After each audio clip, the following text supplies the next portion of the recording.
Oh.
Action!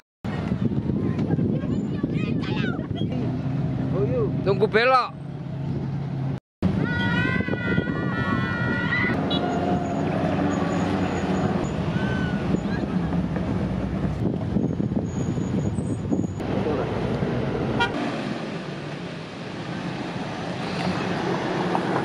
Mana suaranya?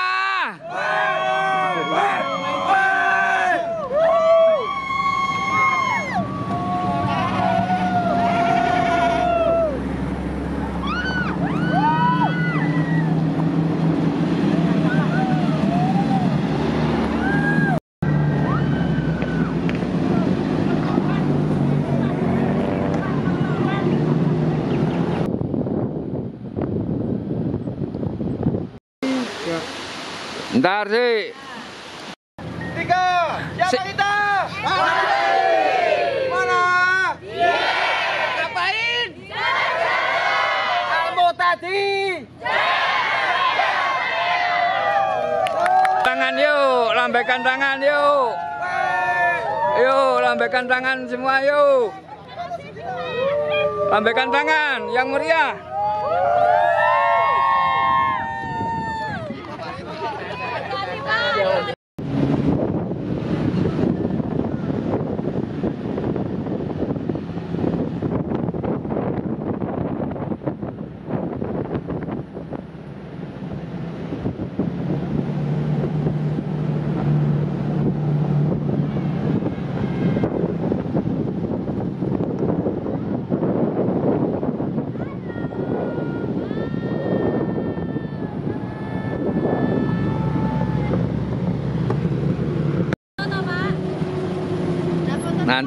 Nanti ini di sebelah sana.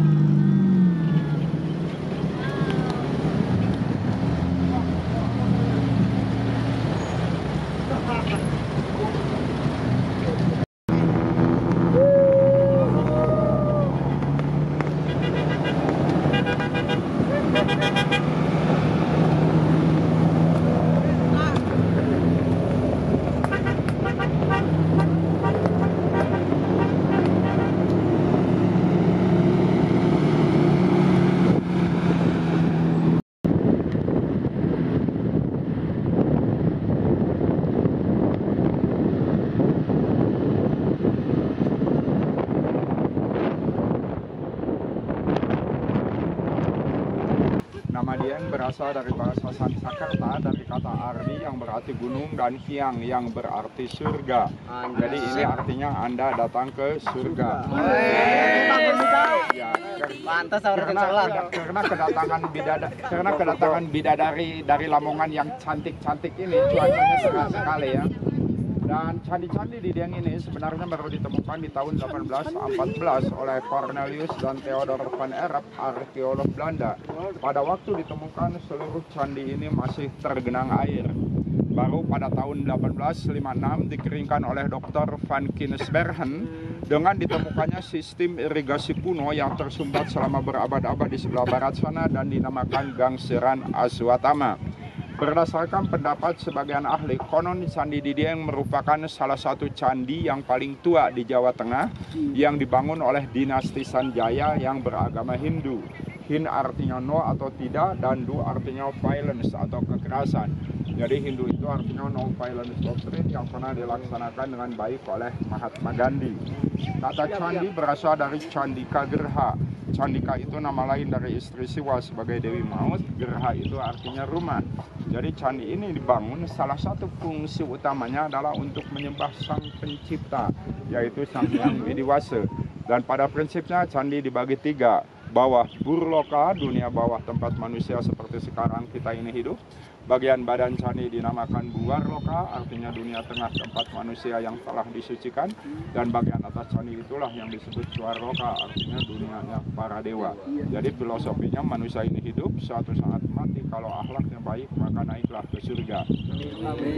Tetapi saking cintanya nenek moyang kita, orang Hindu, kepada anak cucunya sampai akhir zaman nanti, tanpa membedakan siapapun di antara kita, cuma sayang tidak setiap orang sadar dan menyadari, maka di tiap pintu masuk candi dan di tiap relungnya dari segala arah, candi ini didedikasikan untuk Dewa Siwa. Siwa di Bali dan di India namanya sangat banyak, ada 1008 nama. Dari 1008 nama yang diingat orang rata-rata dasanama, 10 nama, yaitu Mahakala, Mahadewa, Mahaguru, Iswara, Harihara, Ardanari, Lokapala, Nataraja, Nandiswara, dan Parwata. Dari 10 ini yang paling diingat orang adalah yang ketiga, Mahaguru, artinya Siwa guru besar bagi dunia.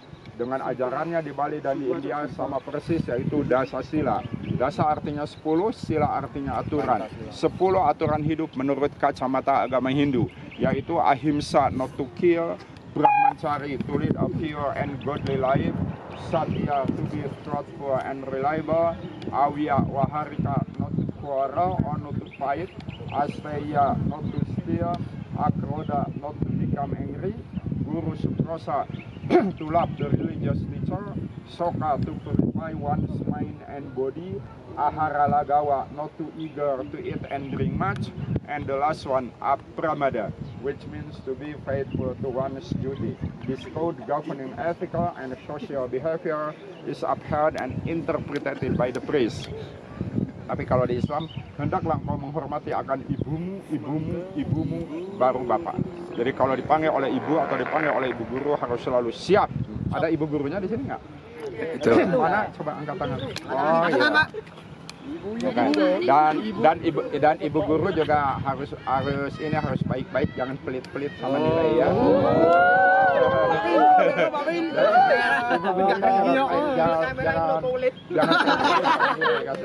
Oke, sebelum kita mendekati candi, kita difoto dulu dari sini dengan background sebagai ilmu terkait, kemudian dibikinkan tangga setinggi candi itu. Tapi kalau candinya terlalu tinggi seperti Candi Prambanan, biasanya menggunakan alat berat.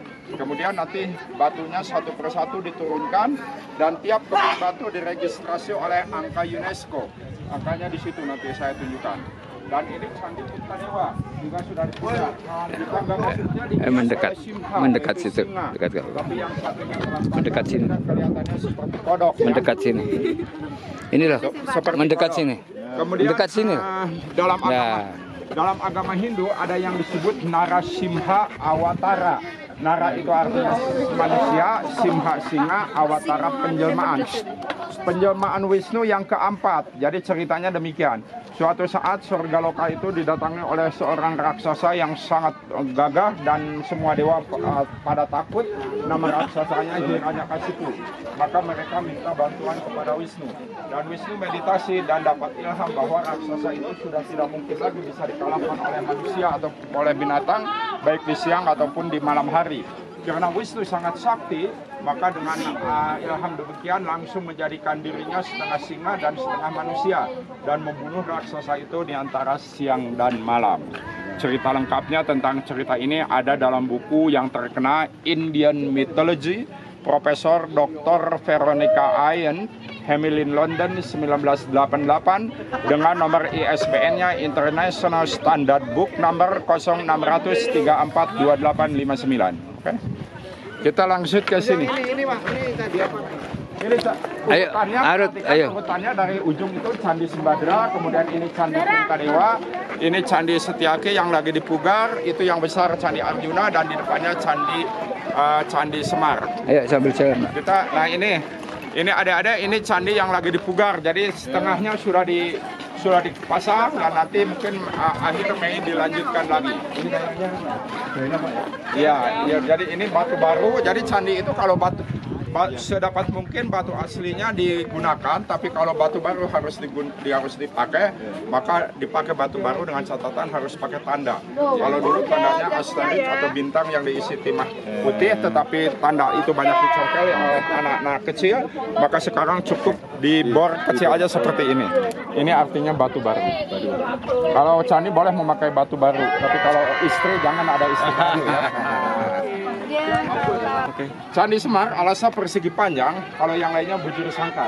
Kemungkinan dulunya hanya tempat penyimpanan alat-alat upacara agama. Oleh karena itulah disimpan di depan candi induknya. Karena untuk mengeluarkan alat-alat kepada candi utama untuk beribadah lebih mudah.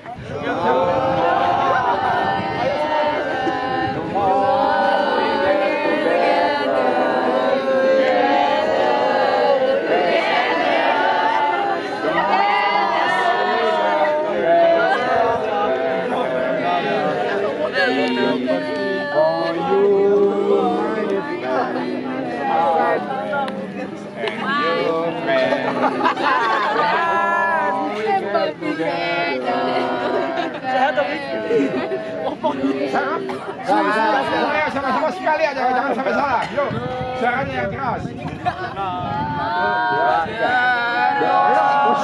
Bareng, yuk, 1, 2, 3.